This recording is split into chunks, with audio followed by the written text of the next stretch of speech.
नमस्कार दोस्तों, proud India के ब्लॉग में आपका स्वागत है। कैसे हैं आप? जाहिर सी बात है अच्छे ही होंगे। तो दोस्तों, कहते हैं कि बहुत सी बचपन की यादें ऐसी होती हैं जो आपके चेतन और अचेतन मन में छाप छोड़ जाती हैं।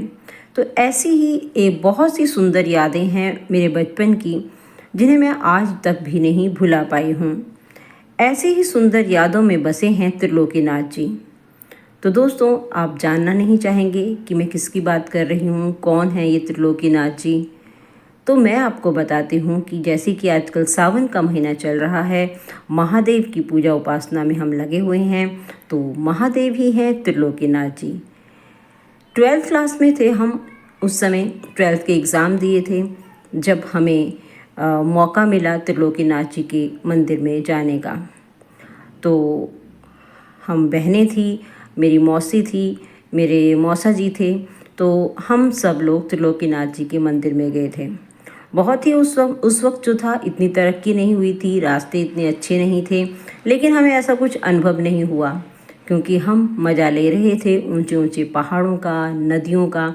तो ये सब चीज़ें इतनी सुंदर थी कि आज भी मेरी आँखों के सामने अगर मैं बात करूँ तो वो ऐसे लगता है कि वो चलचित्र वो फिर से चालू हो गया है।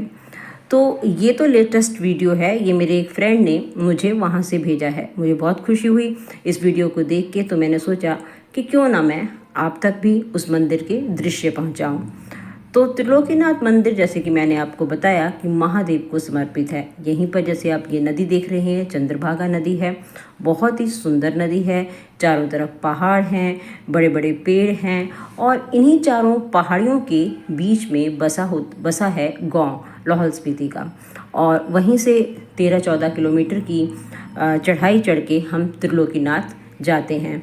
तो उस वक्त भी हम पैदल गए थे। आज तो गाड़ियाँ वहाँ तक जाती हैं मंदिर तक, लेकिन जब हम 91 या 90 के आसपास गए थे तो मंदिर तक गाड़ियाँ तो नहीं जाती थी और हम पैदल ही चढ़े थे। तो शायद हमको आधा पौना घंटा लग गया था। और जो पुल था नदी क्रॉस करने का, वो भी कच्चा था, झूलता हुआ पुल था।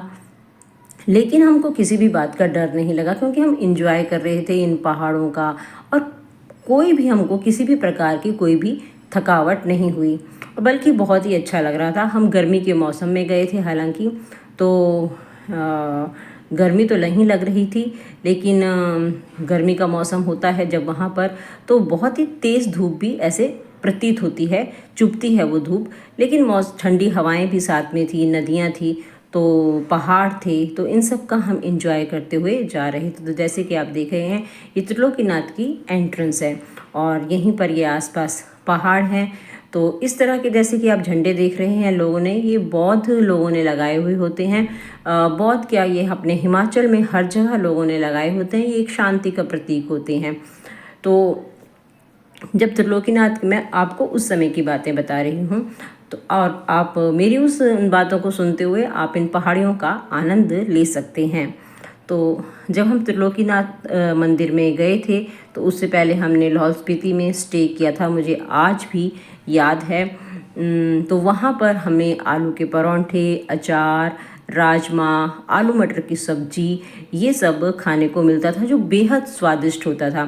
हिमाचल के खाने की खासियत ये है कि वहाँ पर आपको बहुत सारे मसाले डालने की ज़रूरत नहीं है। वहाँ पर जो पानी है, जो पहाड़ों से, झरनों से जो पानी आता है, उससे ही खाने का स्वाद इतना अच्छा बन जाता है कि क्या कहना। तो जब भी आप जाइए तो वहाँ के खाने का लुत्फ़ लीजिए, तो आप जानेंगे कि जितनी सुंदरता यहाँ आसपास है, उतना ही खाने में भी स्वाद भरपूर है। तो हमने रात को लाहौल स्पीति में स्टे किया था। आसमान में तारे तो इतने सुंदर नज़र आ रहे थे कि क्या बोलूँ।